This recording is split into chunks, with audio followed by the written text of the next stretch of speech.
Les énergies de la personne de ton cœur en partie 2, bien entendu. Le paquet 2 est déjà sorti. Là, on va aller sur le 1 et le 3. Allez, le 1. Peur de te perdre. Peut-être. Crois en moi.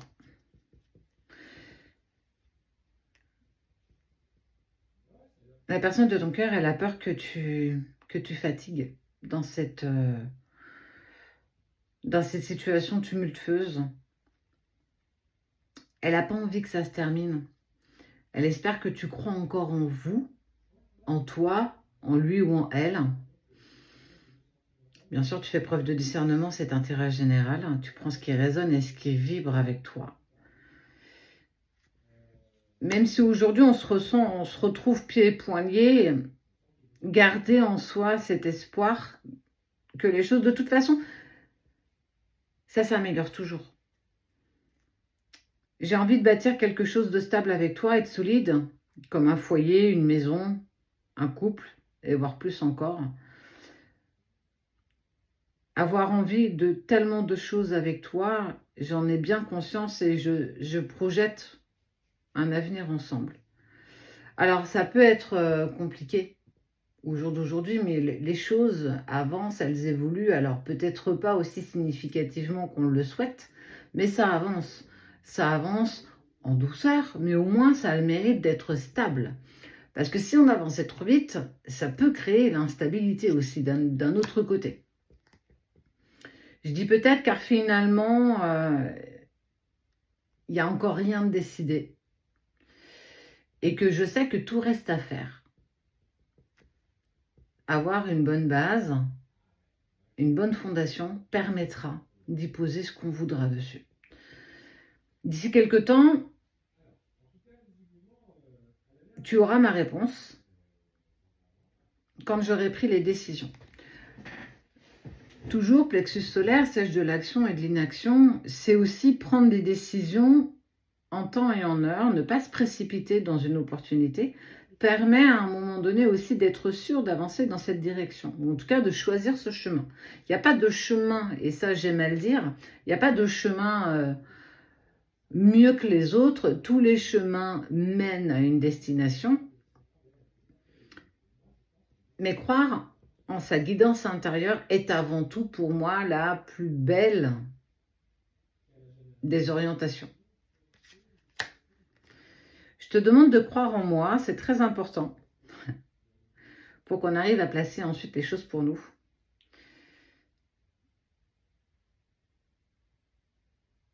Il ou elle ressent aussi beaucoup ton amour, l'amour que tu lui portes indépendamment de ce qui a pu se passer, indépendamment de ce qui se passe, de la situation matérielle que vous pouvez vivre, peut-être même dans cette distance et ce silence où on n'a plus contact depuis quelques jours, quelques semaines et pour certains quelques mois. Ça nous aide toujours sur quelque chose en fait. Ça a quand même cette valeur de nous indiquer que faisons preuve un petit peu de patience et puis apprécions aussi le chemin que nous parcourons. Et le paquet numéro 3. Je souhaite notre réconciliation. Je suis ton autre. Je suis désolée. Oh, il va s'excuser. Il ou elle. Patience encore un petit peu. Eh ben, les choses bougent. Ça bouge intensément. Je souhaite être à tes côtés, avoir des échanges harmonieux, des contacts fondés sur la confiance et l'authenticité. Et ne plus être dans les faux semblants, être dans la sincérité de nos émotions et de nos sentiments. Mais patientons encore un petit peu, parce que c'est pas encore le bon moment. Alors pareil, tu fais preuve de discernement. Les choses vont se décanter quand il le faudra. Laisse faire un petit peu le temps.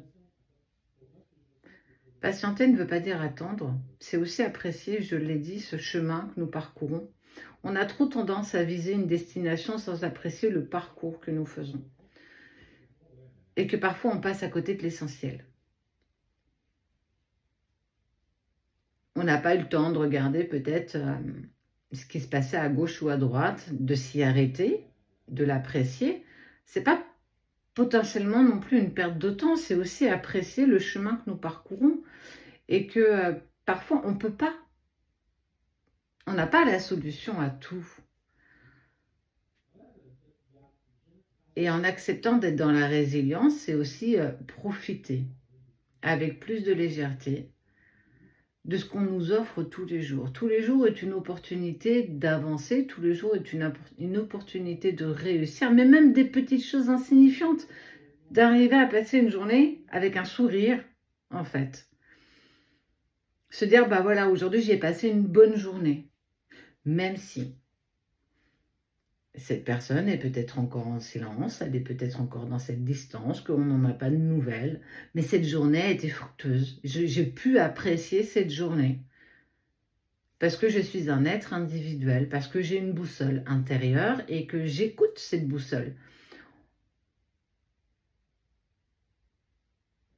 Nous avons cette chance de pouvoir façonner toujours, tous les jours, notre route, notre chemin. Quand il y a un lien qui unit deux personnes, comme c'est le cas, j'ai le nez qui me gratte. Je suis ton ou ta partenaire, ton âme sœur, ou même mieux, ta flamme jumelle, ou ton âme jumelle, ton alter ego, ton double, ta moitié, toi. Nous sommes imparfaits séparément, mais parfaits ensemble. Il y a parfois des choses qui ne s'expliquent pas. Il y a parfois des liens qu'on pense avoir, ne plus ressentir. Et puis un jour, ça nous revient comme un boomerang et tout est là en fait. Rien n'a jamais bougé. Et en plus, pépite, dans tout ça, on voit que cette personne en plus va revenir avec un drapeau blanc, un bouquet de fleurs, avec des excuses, avec je te demande pardon. Et puis on pourra discuter ensemble longtemps, autant qu'on le souhaitera pour mettre les choses en place et comprendre aussi ce que nous avons vécu dans nos chemins personnels et puis partager à l'autre ce qu'on a pu vivre, ce qu'on a pu regarder à gauche et à droite et apprécier ensemble par la suite une destination commune et pourquoi pas.